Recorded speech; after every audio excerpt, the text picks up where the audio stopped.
Hello, dear viewers, and welcome back to the channel where we meticulously examine the fascinating, often complex world of the British royal family. Today, we are delving into a delicate matter of royal silence, protocol, and the immense pressure felt by those within the orbit of the crown when faced with intensely difficult public scrutiny. We are specifically looking at the surprising moment when an unexpected royal-adjacent figure, a beloved figure known more for his sporting prowess than for navigating palace politics, found himself directly confronted with the most sensitive topic currently facing the Windsors: the enduring controversy surrounding Prince Andrew. Before we unpack this extraordinary interaction and analyze the traditional royal response to crisis, please take a moment to hit that like button, subscribe if you haven't already, and ring the notification bell so you never miss our deep dives into royal history and current affairs. Your support truly helps us bring these detailed analyses to you. The figure we are discussing is none other than Mike Tindall, the former England rugby star whose connection to the monarchy is through his marriage to Zara Tindall, the daughter of the revered Princess Anne and granddaughter of the late Queen Elizabeth II. Mike Tindall occupies a unique and rather enviable position within the royal structure. He is close enough to be considered family, yet far enough removed from the direct line of succession and the duties of a senior working royal that he often enjoys a greater degree of public informality. However, even those on the periphery are subject to the unwritten rules of the institution, and recently, Tindall was thrust into the spotlight when he was squarely addressed about the persistent, troublesome public issues concerning Prince Andrew, the Duke of York. The sheer volume of attention this brief exchange garnered underscores just how sensitive the subject remains and how keenly the public watches for any cracks in the established royal wall of silence. Tindall was engaged in a professional endeavor, speaking with The Times newspaper, alongside his long-standing podcast co-hosts, the equally recognizable former rugby international James Haskell, and the esteemed broadcaster Alex Payne. The trio hosts a highly successful and popular podcast titled The Good, the Bad, and the Rugby. As one might expect, the primary focus of their joint interview and their usual weekly programming centers on the world of sport, analyzing the thrilling highs and disappointing lows of the professional rugby circuit, alongside general banter and camaraderie. Yet, as often happens, when a member of the royal family, even by marriage, sits down for a public conversation, the discussion has an almost magnetic pull toward matters of the crown. And in this particular instance, it was James Haskell, known for his robust and sometimes irreverent sense of humor, who acted as the catalyst for the shift in subject matter. Haskell openly confessed during the chat that he harbors a rather persistent habit of lightly teasing Tindall about anything and everything royal. It seems to be a running joke between the sporting mates, a way of acknowledging the extraordinary life Tindall leads outside the locker room. Haskell admitted that he frequently finds opportunities to joke about Prince Andrew, Mike Tindall's uncle-in-law, even in formal settings. It was during this specific moment in the interview that the atmosphere shifted from lighthearted sporting commentary to an unexpectedly serious interrogation. When discussing his teasing habits, Haskell quipped with a characteristic lack of inhibition, "It's never the wrong moment for that." This comment, delivered during a recorded chat, essentially threw the highly sensitive topic directly into Tindall's lap. The response from Tindall was immediate, if initially muffled. According to reports from the interview, there was a moment of indistinct mumbling that came across the speakerphone, a clear sign of discomfort or perhaps internal deliberation on how to handle the sudden, unwanted focus. Mike Tindall, a man accustomed to the direct and physical confrontations of the rugby pitch, quickly realized that the best defense in this arena was absolute adherence to protocol. He decisively put an end to the matter, cutting through any further speculation or prompting with a phrase that has become the gold standard of royal deflection. "I said, no comment." This short, sharp, two-word declaration, "no comment," is far more significant than it appears on the surface. It is not just a casual refusal to speak, it is a profound affirmation of royal tradition, a testament to the ironclad discipline required of anyone associated with the institution. By uttering those words, Tindall was effectively drawing a line in the sand, reinforcing the essential, unwritten rule that has governed the House of Windsor for decades: never complain, never explain. The conversation had, quite unexpectedly, drifted far from the glorious mud and sweat of the rugby field to the highly delicate affairs of the royal family, specifically concerning Andrew Mountbatten Windsor, the Duke of York. This forced pivot highlights the inescapable reality that for those connected to the monarchy, personal and professional boundaries are always blurred, and the expectation of absolute discretion is paramount. The core reason for this steadfast silence lies deep within royal tradition. Historically, members of the family have maintained an extremely tight-lipped stance on any ongoing controversy, especially those involving legal or highly scandalous elements. This tradition is not merely a matter of personal preference. It is a calculated institutional strategy designed to avoid generating further media frenzy, prevent misinterpretation, and ultimately protect the perceived dignity and stability of the crown.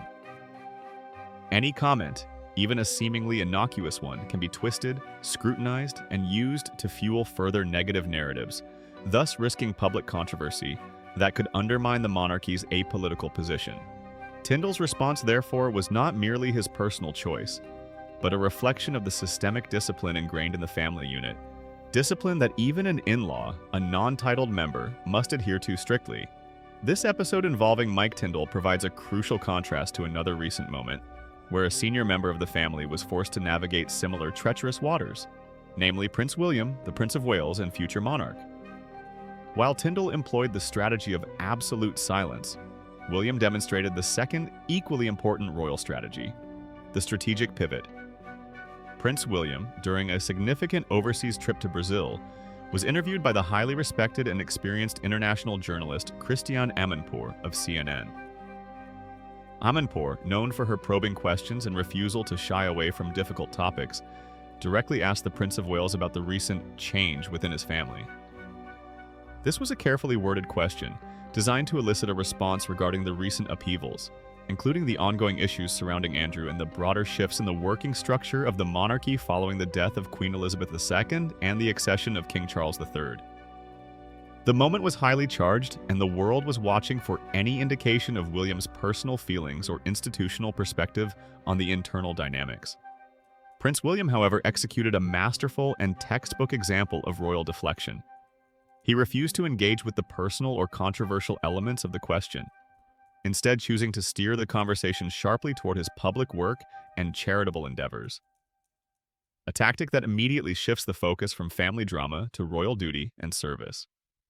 He deftly leveraged the moment to highlight his flagship environmental initiative, the Earthshot Prize.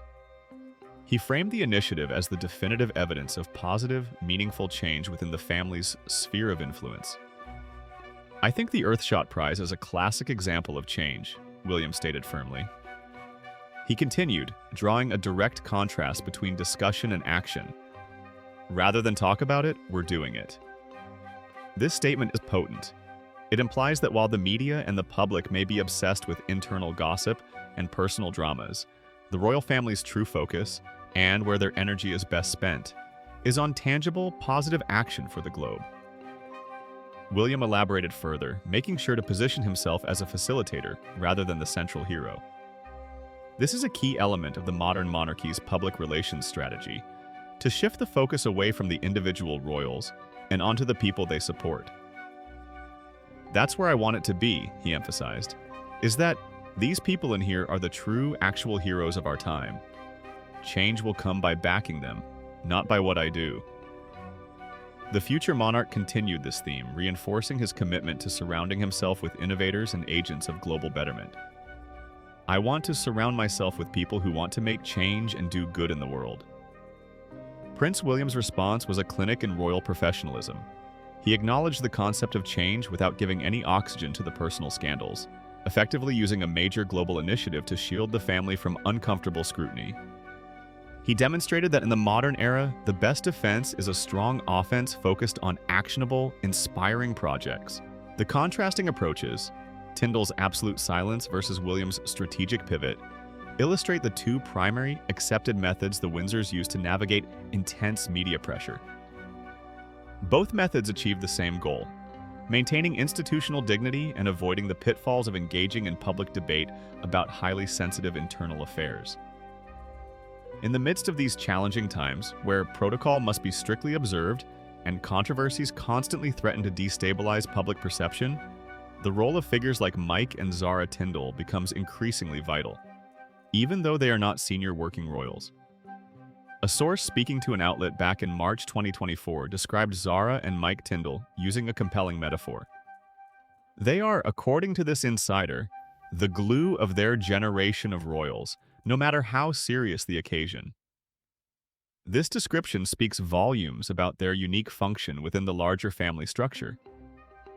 Zara, as Princess Anne's daughter, is deeply entrenched in the core values of duty and resilience, yet she and Mike enjoy a level of normalcy and public relatability that is impossible for William and Catherine.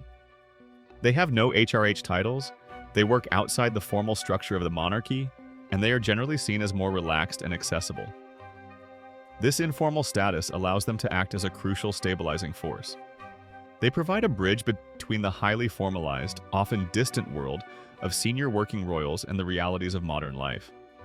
They are often seen sharing genuine, relaxed moments with their cousins, the Prince and Princess of Wales, during major family events, signaling unity and warmth.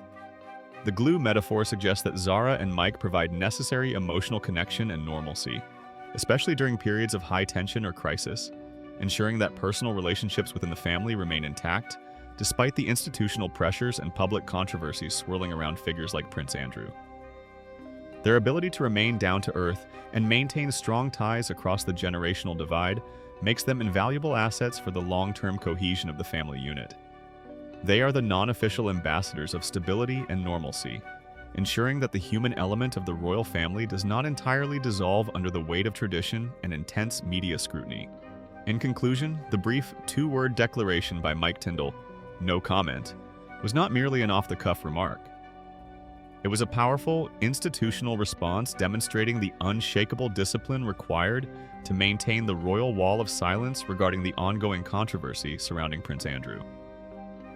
This adherence to protocol stands in fascinating juxtaposition to the sophisticated strategic pivot employed by Prince William, who used the platform of a major international interview to redirect focus entirely toward his positive, actionable environmental legacy. Both responses, though different in execution, underscore the extraordinary measures the royal family must undertake to manage perception and preserve institutional integrity in the face of constant public scrutiny. The Tindalls, acting as the vital glue, ensure that the family remains united and grounded, even as the senior members navigate these complex, delicate situations. This ongoing balancing act between personal relationships, public duty, and the ancient requirement for absolute discretion certainly gives us much to reflect upon regarding the future of the monarchy and its relationship with the media. We want to hear your thoughts on this complex situation. Do you believe Mike Tindall handled the sudden question perfectly? Or do you think the royal silence policy is outdated in the modern age? Let us know your opinions in the comments section below. Don't forget to like this video, subscribe for more in-depth royal analysis, and join us next time for another look behind the palace gates. Thank you for watching, and we will see you soon.